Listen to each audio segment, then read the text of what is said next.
So you make more money than your parents ever did. You work harder, you've got more degrees, and you're still broke by the end of every month. And no, it's not the avocado toast. The game is low-key rigged. Let me show you exactly how.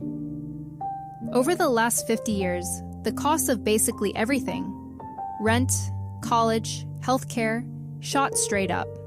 Your paycheck? It kinda just strolled. Since the 70s, workers got way more productive. We make a lot more per hour, but wages barely moved. So you're doing more work for, after inflation, about the same money. Then there's inflation, the quiet tax. Every year, the money in your account buys a little less. The number on paper doesn't shrink.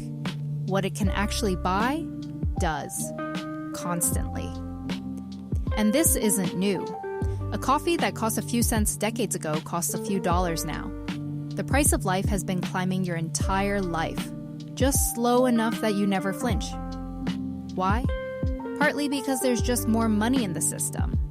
Pump more money in, and each single dollar is worth a bit less. More money chasing the same stuff? Prices climb. Here's the quiet part. The closer you are to where new money is created, banks, big institutions, the more of it sticks to you. By the time it trickles down to regular wages, prices have already gone up. You get the bill, not the boost. And what eats your paycheck most? Rent went up the fastest. In a lot of cities, rent doubled while wages crawled. Most of your money is gone before you buy a single coffee. Here's the part that actually matters. Rich people don't mainly earn money. They own things. Houses, stocks, businesses, and those things inflate with the economy. Prices rise, their wealth rises too. Meanwhile, the rich barely lift a finger. Their money works 24/7, assets quietly growing while they literally sleep. Yours just sits in a checking account, slowly losing value. And that's a cruel joke about just saving. Cash sitting still doesn't stay still. Inflation eats it from the inside. Save $1,000, and in a few years it quietly buys you less. You trade your time for wages that lag behind. So every year, prices up, owners richer, wage earners a step further back. That's not you being bad with money. That's how the machine is built. Then there's the trap that gets you, even when you earn more. You get a raise, and somehow life just gets more expensive to match. Bigger paycheck, bigger rent, fancier everything, and you're right back where you started. So working harder feels like the answer. More hours, more hustle. But it's a hamster wheel. Effort alone doesn't move you up when the whole track is tilted against you. And if you borrow to keep up, credit cards, buy now, pay later, you hit interest. Now you're paying extra just to afford stuff that already got too expensive.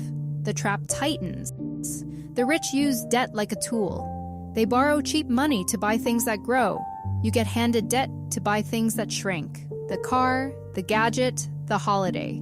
Same word, opposite outcome. So no, you're not broke because you're lazy or bad with money. You're on a treadmill someone keeps speeding up.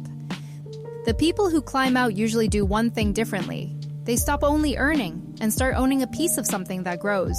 Even a tiny piece. That's the side of the line the system actually rewards. The flip is almost annoyingly simple. Stop only trading hours for cash and start owning a tiny slice of something that grows. A seed. It feels like nothing, but it's the one move that finally puts the system to work for you. I'm not your financial advisor, and this isn't advice. It's just how the board is set up. But once you see the board, you stop blaming yourself for losing a game nobody explained to you. Anyway, that's why you're broke, and it's mostly not your fault.